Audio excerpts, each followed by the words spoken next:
नमस्ते। Solid facts with Hemant अत्री में आप सबका स्वागत। जैसा आप देख रहे हैं, हेमंत सर हमारे साथ मौजूद हैं। बहुत स्वागत sir.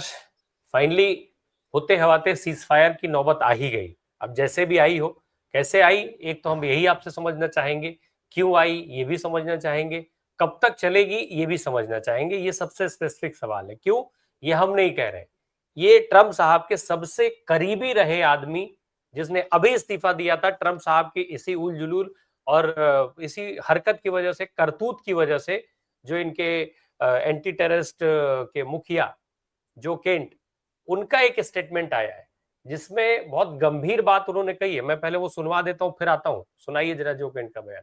News this evening that there's been a 2-week ceasefire agreed upon tentatively between us and the Iranians. It's unconfirmed yet if the Iranians have accepted this deal as well, but I hope that they have. It's absolutely essential that we ensure that the Israelis do not sabotage this 2-week ceasefire or eventually the lasting peace that we're trying to achieve with the Iranians. We're on the cusp of being able to have the Strait of Hormuz reopened to hopefully start to get the world energy supply and commerce back online. The last thing we need is the Israelis doing what they have done in past negotiations and targeting the negotiators or taking a series of strikes that escalates the conflict. In order to ensure that we can restrain the Israelis, we actually have to start removing features of the military support that we give to them. We have to take away enough from them that they simply cannot go on the offense, that they're using all their military capabilities that we provide for them and that they have organically for the defense of their country and not for offensive operations inside of Iran. It's absolutely critical that we take this step and don't just take Israel's word for it, that they agree to this ceasefire simply because they have a very bad track record of adhering to these deals. We also have to keep in mind that Israel has a different strategic outcome than we do. Us working towards any kind of a deal with the Iranian government works against the Israeli strategic objectives of toppling this government completely and totally. We have to recognize that in order to properly address Israel, because Israel could spoil any peace that President Trump is working to achieve. So we have to keep that in mind. It's very good news we took this ceasefire. We have to understand that there is no military solution to the conflict right now. Basically, every action militarily that we've taken has only strengthened the regime, and it's done a lot to destabilize the entire region and to take away the security and safety of the free commerce of all of the energy and oil and natural gas that flows out of the region through the Strait of Hormuz. So we have to keep our main objective in mind. It's getting that lasting peace, and we will be the more powerful nation for providing that lasting peace and stability. We will not gain a more powerful position by continuing to escalate the conflict or continuing to strike Iran. In order for us to achieve this goal that we have of bringing about a lasting peace, keeping the Strait of Hormuz open, we have to restrain the Israelis. We have to keep that in mind. So I continue to pray for peace, pray for President Trump, pray for him to have clarity, pray for successful peace negotiations, pray for our men and women downrange in harm's way. Thank you. God bless. Sir, Trump के बेहद करीबी रहे हैं, राज तो सारे जानते होंगे, उसके बावजूद भी वो ये आपातकालीन मैसेज जो केंट ने जारी किया, जिसमें उन्होंने इजराइल को लेकर के बहुत गंभीर बात कह रहे हैं और इजराइल से ट्रंप को सावधान कर रहे हैं। साथ में वो ये भी कह रहे हैं कि बहुत जरूरी है और ये बिल्कुल ठीक समय है कि इजराइल की फंडिंग बंद कर दीजिए। सर, ये हो क्या रहा है? इजराइल और अमेरिका मिलकर के युद्ध लड़ रहे थे, अभी सीज फायर हो गया और जो केंट का ये आपातकालीन मैसेज, ट्रंप पहले से ही चारों तरफ से घिरे हुए हैं, उनको साफ ये कहा जा रहा है कि सीज फायर नहीं, अमेरिका की हार है, और उसके बाद इस तरीके का आपातकालीन संदेश, क्या माना जाए? राम प्रकाश जी नमस्कार, आपको सारे दर्शक साथियों को भी। देखिए, एक बहुत ही बुद्धिमान व्यक्ति है जोसेफ क्ले केंट, बहुत ही बुद्धिमान। हालांकि उम्र केवल 45 साल है, लेकिन इनका कैरियर देखिए आप। ट्रंप के सबसे करीबी व्यक्तियों में से एक है ये। अमेरिकी सेना के पूर्व वारंट अफसर हैं, CIA के टॉप अधिकारी रहे हैं, और जब ये युद्ध शुरू हुआ, अगर आपको ध्यान हो, उस समय जो अमेरिका का एंटी टेररिज्म सेंटर है, आतंक विरोधी केंद्र, उसके डायरेक्टर के तौर पर थे। और जिस तरीके से युद्ध को शुरू किया गया, उसके विरोध में इन्होंने इस्तीफा दिया था। और अब देखिए, ये इसको नेशनल कैरेक्टर कहते हैं किसी व्यक्ति का। केंट क्या कह रहे हैं कि इस जो ये युद्ध विराम हुआ है 40वें दिन, इसका हम सारे स्वागत करते हैं, पूरे देश और दुनिया के लिए बहुत ही अच्छी बात है ये। लेकिन उन्होंने ट्रंप को और पूरी दुनिया को आगाह कर दिया है क्या कि किसी भी सूरत में इजराइल से सावधान रहे सारे के सारे, चाहे ट्रंप हो चाहे बाकी दुनिया हो, क्योंकि इजराइल का बहुत जबरदस्त ट्रैक रिकॉर्ड ये रहा है कि वो इस सारे जो खेल है, जो ये युद्ध विराम का, इसको खराब करना चाहेगा। और वो ऐसे आइसोलेशन में ये बात नहीं कह रहे। आपने पिछले साल जून में देखा होगा किस तरीके से बातचीत चल रही थी और ईरान के ऊपर हमला किया गया। अभी जो 28 फरवरी को पहला हमला हुआ, उस समय ओमान के अंदर बातचीत चल रही थी और 2 मार्च की तारीख अगली बातचीत के लिए फिक्स थी। उसी दौरान अमेरिका की जो ईरान की 48 टॉप लीडरशिप थी, उन सब के सबको एक कोवर्ट ऑपरेशन के तहत उड़ा दिया। तो इसलिए केंट आगाह कर रहे हैं ट्रंप को भी, पूरी दुनिया को भी, कि केवल एक ही चीज से सावधान रहिएगा कि इजराइल इस युद्ध को, समझौते को विफल करने का हर संभव प्रयास करेगा, एवरी पॉसिबल अटैक। और उसका कारण क्या है कि इजराइल का अपना एजेंडा है, खासतौर पर नेतन्याहू का अपना एजेंडा है, अमेरिका का अपना एजेंडा है, और दोनों क्रॉस रोड्स पे है। इसका ये कहना है, क्योंकि एंटी टेररिज्म का ये था, इसने ही कहा था कि ना तो ईरान जो है कोई परमाणु बम बना रहा था और ना उनका कोई हमले का इरादा था, खुद इसने कहा था। एक्स CIA ऑफिसर है, बहुत सीनियर। उसके बाद जिस तरीके से हमला किया गया, तो उससे एक बात बड़ी साफ हुई कि ट्रंप कंप्रोमाइज्ड है और वो कहीं ना कहीं ब्लैकमेल हो रहे हैं नेतन्याहू के रिमोट कंट्रोल के जरिए। अब क्या कहा केंट ने? उन्होंने कहा कि इजराइल को रोकने के लिए सबसे जरूरी काम है उसकी सैन्य फंडिंग को तत्काल बंद कर दीजिए। This is the best time possible. उसने स्पेशल वीडियो जारी किया, ये एक्सक्लूसिवली आपके लिए लेके आया, ताकि, क्योंकि आमतौर पर पब्लिक डोमेन में हमारी इस तरह की चीज आती नहीं। सब तरफ या तो अमेरिका की निंदा हो रही है या पाकिस्तान की वो हो रही है, जो भी कुछ हो रहा है, लेकिन ये जो चीज है ये अंदर की कहानी। केंट ने क्या कहा कि इजराइल के शब्दों पर दुनिया या ट्रंप कभी भी भरोसा ना करे, क्योंकि वो महा झूठे और मक्कार है। कोट एंड कोट है ये जो उसने आपने दिखाया।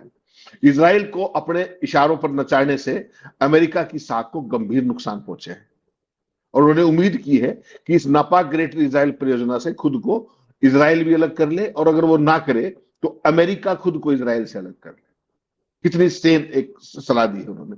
ये ट्रंप के सबसे करीबियों में से एक व्यक्ति है। आज इजराइल की स्थिति पहले से कहीं अधिक खराब है। ये अमेरिका के लिए एक बहुत बढ़िया अवसर है ईरान इजराइल से पिड़ छुटाने का।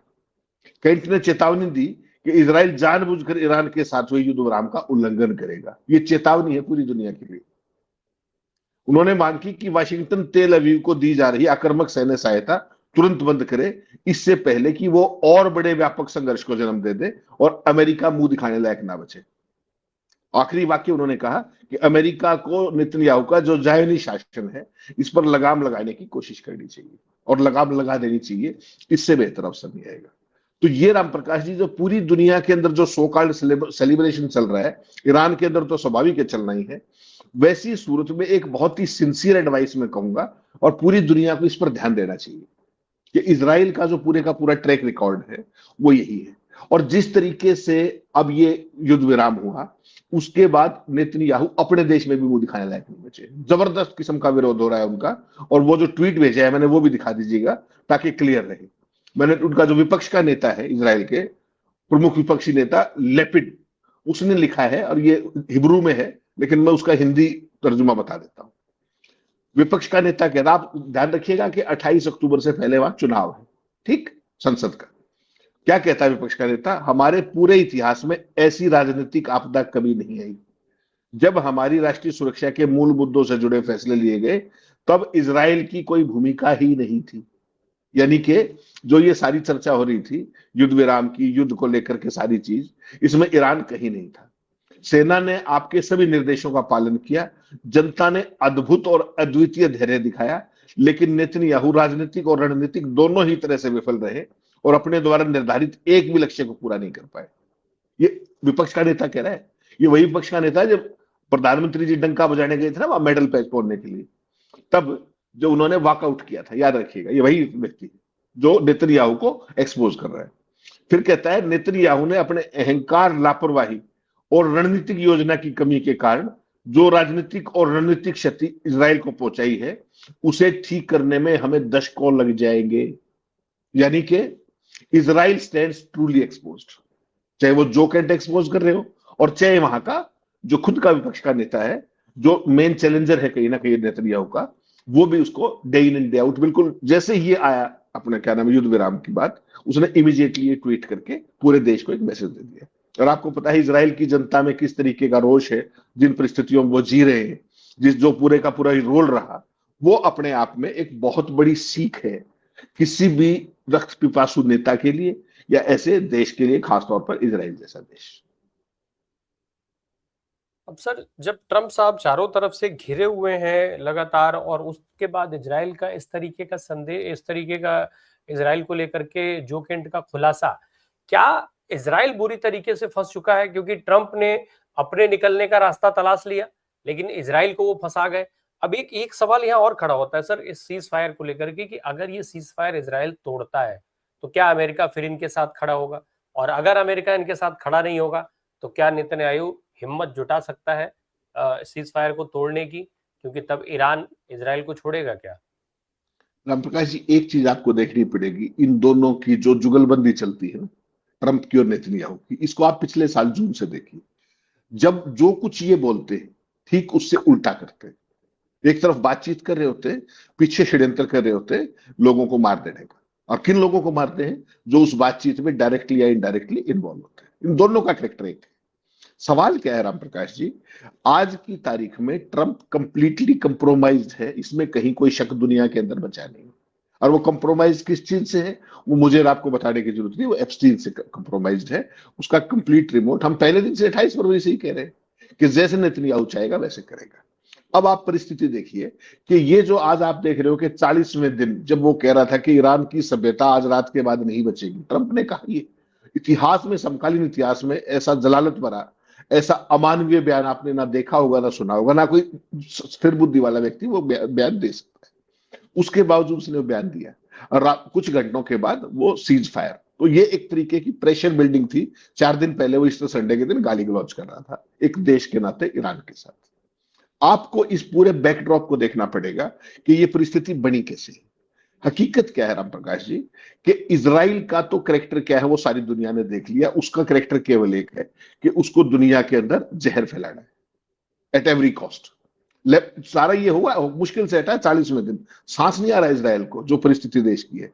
आज भी कह दिया कि लेबनान सीज फायर में नहीं है, वहां तो हम हमले जारी रखेंगे। बताइए ऐसी क्या चीज होगी? शांति रहने दोगे या नहीं रहने दोगे? एक चीज।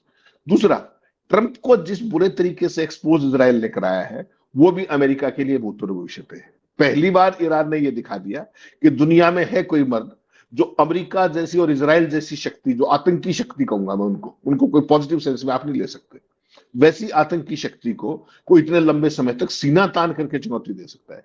और कल रात को तो जो आज रात को लेट नाइट में हुआ है, वो तो देश के और दुनिया के इतिहास में भूतपूर्व भविष्य है। लाखों युवा जिस तरीके से न्यूक्लियर प्लांट, एनर्जी प्लांट, हर जगह इंफ्रास्ट्रक्चर, पुलों के ऊपर इकट्ठे हुए, वो आपने दुनिया के इतिहास में कहीं नहीं देखा होगा। अब आपने बात की कि बेसिकली ट्रंप का क्या। ट्रंप के लिए रामप्रकाश जी देखिए, कुछ बिंदुओं में आपको स्पष्टता करनी जरूरी है, क्योंकि दर्शकों के लिए हर चीज टेक्निकल और पैरामीटर्स के ऊपर, फैक्ट्स के ऊपर जाननी जरूरी है। बहुत ब्रीफ है। ट्रंप का जो ईरान युद्ध था, वो हर मोर्चे पर एक चारों खाने चित होने वाली स्थिति अमेरिका के लिए इस बार रही। सबसे पहले क्या, ईरान के खिलाफ शत्रुता का अंत जो था, ट्रंप के लिए एक रणनीतिक हार हुई, जो इस बात को अंडरलाइन करता है कि उनके आक्रामक युद्ध से वास्तव में कितना कम हासिल हुआ या हुआ ही नहीं। अमेरिका के पास कुछ भी दिखाने के लिए नहीं है, nothing to show at all. कारण सबसे पहले क्या था, टॉप लक्ष्य क्या था जो ट्रंप के मुंह से निकला और फिर बाद में वो उससे पलटते रहे? उन्होंने कहा सत्ता परिवर्तन करेंगे, हम इसका सत्ता परिवर्तन करने गए थे। पूरी तौर पर नाकाम रहे कि नहीं रहे?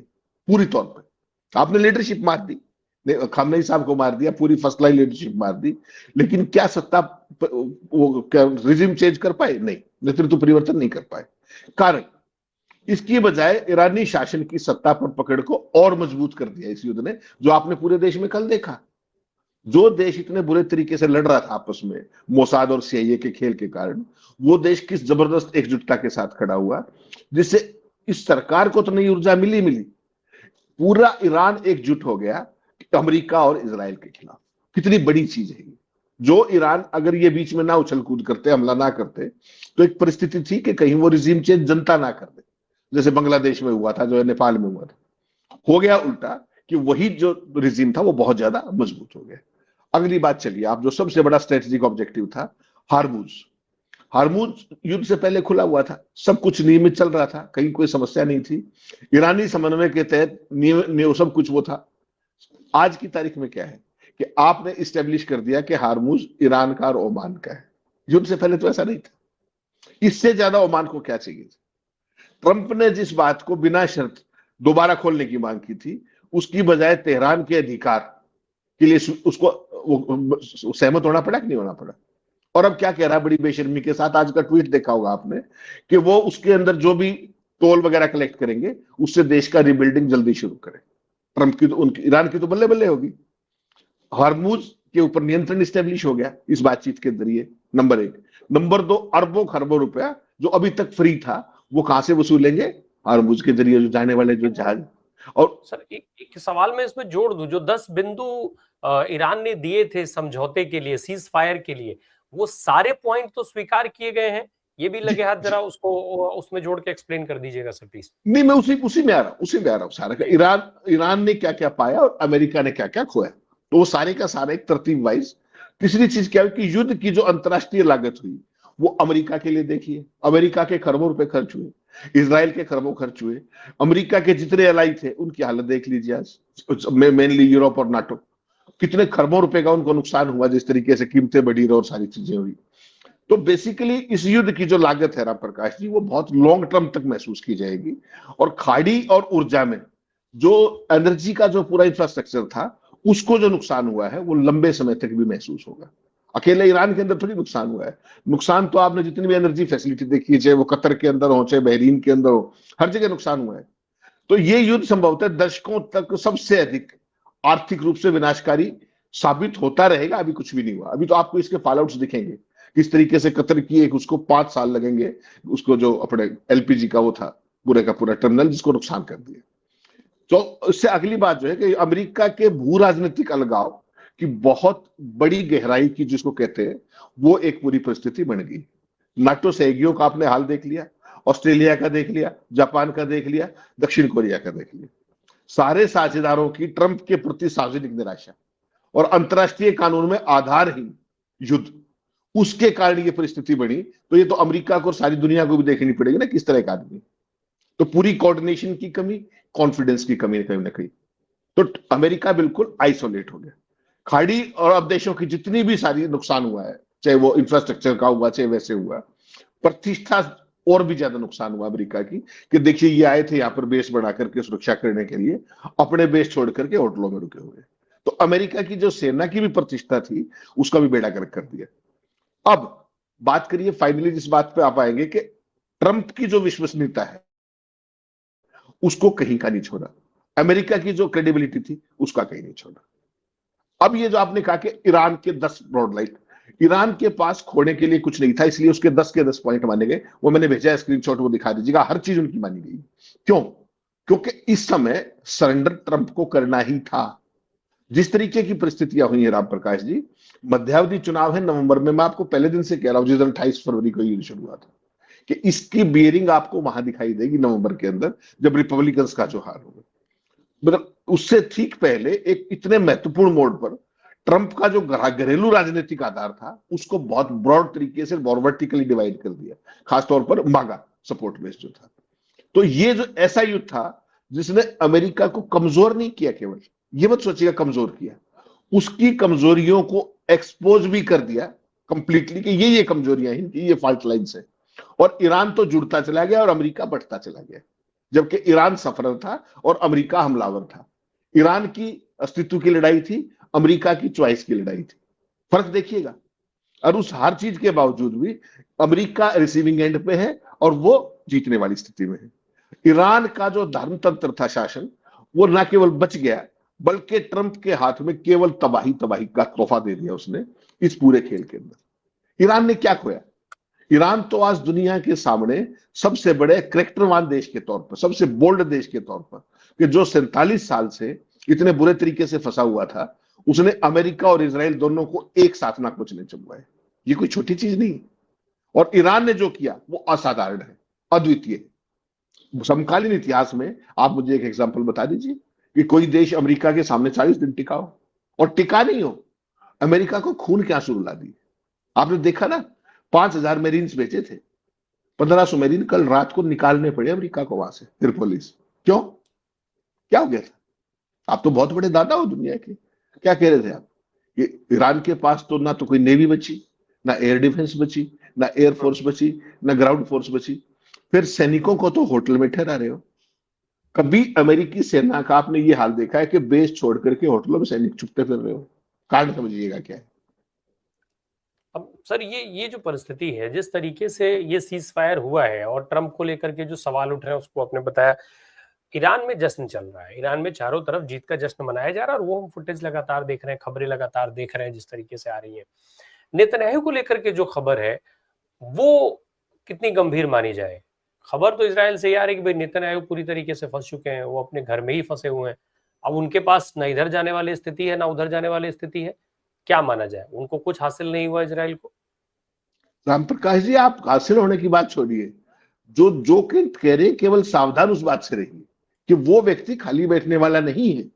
आप समझिए उसकी पाइपलाइंस को। 28 अक्टूबर से पहले पहले वहां की संसद का चुनाव, ठीक, और जिस तरीके के करप्शन के उसके ऊपर एक्टिव केसेस चल रहे हैं, और जो उसकी इजराइल के सुप्रीम कोर्ट के साथ अदावत है कि सुप्रीम कोर्ट के चीफ जस्टिस को मान्यता तक नहीं दे रहा वो व्यक्ति, तो आप उसकी परिस्थिति देखिए। एक तो पूरे इजराइल को उसने जब से 2022 में वो सत्ता में आया है, उसने बंकरों में रहने को मजबूत किया कि नहीं किया? चाहे वो हमास के साथ लड़ाई के नाम पर, गजा के साथ, लेबनान के साथ, और अब ईरान के साथ। क्या आपको लगता है कि कोई भी देश ऐसे नरपिशाच को दोबारा से चुन के भेजेगा? एक पहली बात। और जो व्यक्ति पूरी दुनिया को जो चुनाव मैनिपुलेशन के जुगाड़ बेचता हो, जासूसी के उपकरण बेचता हो, पूरी चीजें वो करता हो, वो अपने देश में चुनावों के लिए क्या क्या करता रहा होगा? दूसरी बात, क्या वो वहां पर चुनाव, क्या उसको समझ में नहीं आ रहा कि उसकी पॉपुलरिटी रेटिंग कहां खड़ी है? मैंने आपसे चर्चा की थी, जब युद्ध में इजराइल उतरा, पहला अटैक किया, उस समय इनका क्या मानना था कि 4 दिन के अंदर रिजीम चेंज कर देंगे, छुट्टी। इनको थोड़ी सपने में सोचा था कि 40 दिन के बाद भी भागना पड़ेगा मुंह छिपा के। वो जो परिस्थिति थी उसको आप देखिए एक बार। आज की स्थिति में अगर ये भाई साहब चुनाव हार जाता है नेतन्याहू, तो सीधा जेल जाएगा, उससे पहले बीच में कुछ भी नहीं है। आपको लगता है कि वो जेल के लिए तैयार है? इसलिए जो केंट कह रहा है ना, वो सबसे महत्वपूर्ण बात जो पिछले 12-14 घंटे में जब से युद्ध विराम की घोषणा हुई है, वो सबसे महत्वपूर्ण बात ही मुझे जो केंट की लगी कि सावधान रहिए, इजराइल पीठ में छुरा घोंपेगा और वो शांति नहीं होने देगा। ये लेकिन पूरी सर, दुनिया के लिए चेतावनी है। ट्रंप साहब ने खुद ये बात कहा था कि जो वो कहेंगे वो इजराइल मान जाएगा, जब जब वो कहेंगे इजराइल हमले नहीं करेगा, जब वो चाहेंगे इजराइल हमले बंद कर देगा। ये बात तो ट्रंप साहब कह चुके हैं। ये तो ट्रंप की कितनी बात मानी है उसने? ट्रंप ने तो ये कहा था खरग पे हमला मत करना, किया कि नहीं किया? 19 तारीख भूल गया? फिर ट्रंप ने पल्ला झाड़ लिया। देखिए, ट्रंप बड़बोला है, प्रवचन करता रहेगा, बड़े बड़े दावे करता रहेगा। ग्राउंड पे हकीकत यह है कि उसके पैरों के तले जमीन नहीं है। पॉम बॉन्डी को आपको क्या लगता है वैसे ही हटा दिया होगा क्या उसने? जो चीज एप्स्टीन से जुड़ी हुई है वो उसके कंप्रोमाइज होने की सबसे बड़ी कमजोरी है, याद रखिएगा इस बात को। और पॉम बॉन्डी को हटाना, अटॉर्नी जनरल थी, वो हमराज है, ये मत भूलिएगा। ये जितनी फाइलें आई हैं उससे कहीं ज्यादा फाइलें अभी बची हुई। वो जिस तरीके से चाह रही थी वहां पर कायम रहना कुछ महीने के लिए, और इसने जिस परिस्थितियों में उसको जलील करके फायर किया, आपको क्या लगता है कि वो सारी चीजें बाहर नहीं आएंगी? आपको क्या लगता है कि नेतन्याहू ट्रंप की एक भी बात मानेगा, या उसने अब तक एक भी बात मानी है उसकी? क्या कहा था ट्रंप ने? तो ये भी कहा था कि परमाणु ठिकानों पर हमला नहीं करेंगे। 4 बार किया, कर दे ट्रंप मना, और ये एक बार उसको धमका करके दिखाए। क्या कह रहा था? मैंने बीबी से बात की, मैंने बीबी से ये बात की। बीबी, नेतन्याहू को बीबी कहा जाता है प्रेम से, ठीक। आज की तारीख में ट्रंप की कोई सबसे बड़ी दुखती रग है तो वो है इजराइल, और इजराइल में भी Netanyahu. He is a completely compromised man. I have been saying you all through, I have been telling this from 28th of February right on, for the very simple reason कि America का इस युद्ध में क्या था, मुझे समझा तो दीजिए एक बार, क्या करने गया था अमेरिका? इजराइल का तो ठीक है, उसने तो एक चुनाव के लिए ग्रेटर इजराइल बनाना है भाई साहब, उसकी तो एक उसने एक सपना बेचना है। जैसे आप अच्छे दिन बेच के 12 साल से इस देश को महान बना रहे हो ना, विश्व गुरु, तो वो भी विश्व गुरु बनाने के चक्कर में था, तो विश्व गुरु उसका बन गया मोटे तौर पर। आज की तारीख में जो सबसे बड़ा नुकसान इस युद्ध के अंदर हुआ, राम प्रकाश जी देखिए, 3 लोग हैं इस युद्ध के जो सबसे बड़े सफर रहेंगे। अनडाउटेडली नंबर 1 पर रहेगा इजराइल, कोई शक मत मानिएगा इसमें। नंबर 2 पे रहेगा भारत, आप हैरान होंगे कि भारत का क्या है। भारत का सबसे बड़ा कारण है जो एनर्जी का जो सारे का सारा खेल हुआ और जो ऊर्जा क्षेत्र में जो असुरक्षा आई और गलत साइड पे आप खड़े थे। पाकिस्तान जैसा देश आज कहां पहुंच गया और आप क्या करते रह गए, उनको दलाल बता रहे थे। और ट्रंप का जो ट्वीट पढ़ा हुआ आपने, सबसे ऊपर किसका नाम है? शहबाज शरीफ और आसिफ मुनीर का। आप रांची का जो बयान देखेंगे वो भी मैंने भेजा, दिखा दीजिएगा। उसका ओपनिंग सेंटेंस के अंदर अपने क्या नाम, ईरान सीज फायर के लिए पाकिस्तान को क्रेडिट है। और आप कहां खड़े हो? और अमेरिका का ओवरऑल फाइनेंशियल लॉस तो एक चीज है, जो क्रेडिबिलिटी का लॉस हुआ है, जो उसकी वर्ल्ड स्टैंडिंग थी एज ए इकोनॉमिक पावर और एज ए मिलिट्री पावर, उसमें बहुत भयंकर किस्म की सेंध लगी है, जो अमेरिका को रिपेयर करने में बहुत लंबा समय लगेगा। Ram Prakash ji, B rest assured. Sir अब एक चीज है जो हम लोग कई बार उस पर बात भी करते रहे, जिस तरीके से अब तक लोगों के पैसे स्वाहा हो रहे थे, कम से कम सीज फायर की इस खबर के बाद मार्केट में एक जो उछाल आई है उसको हम कितना सकारात्मक माने? क्या माने कि अब आने वाले कुछ समय तक कम से कम लोगों का पैसा सेफ रहेगा, या फिर ये सब भी त्वरित ही माना जाए? नहीं राम प्रकाश जी, ये तात्कालिक इफेक्ट है जो लंबे समय से, क्योंकि बहुत ज्यादा क्राइसिस की स्थिति थी, तो हल्की सी राहत की सांस ने भी बहुत ज्यादा बूस्ट दिया आज। लेकिन कुछ भी कंफर्म मत मानिए। और फिर मैं वही बात कहूंगा, सबसे ज्यादा ध्यान रखिए जो कैंट की बात का। मार्केट डिपेंड करेगी कि क्या ये युद्ध विराम स्थायी रहता है, क्या कंटिन्यू कर पाएगा और ये स्थायी समझौते में बदल पाएगा या नहीं।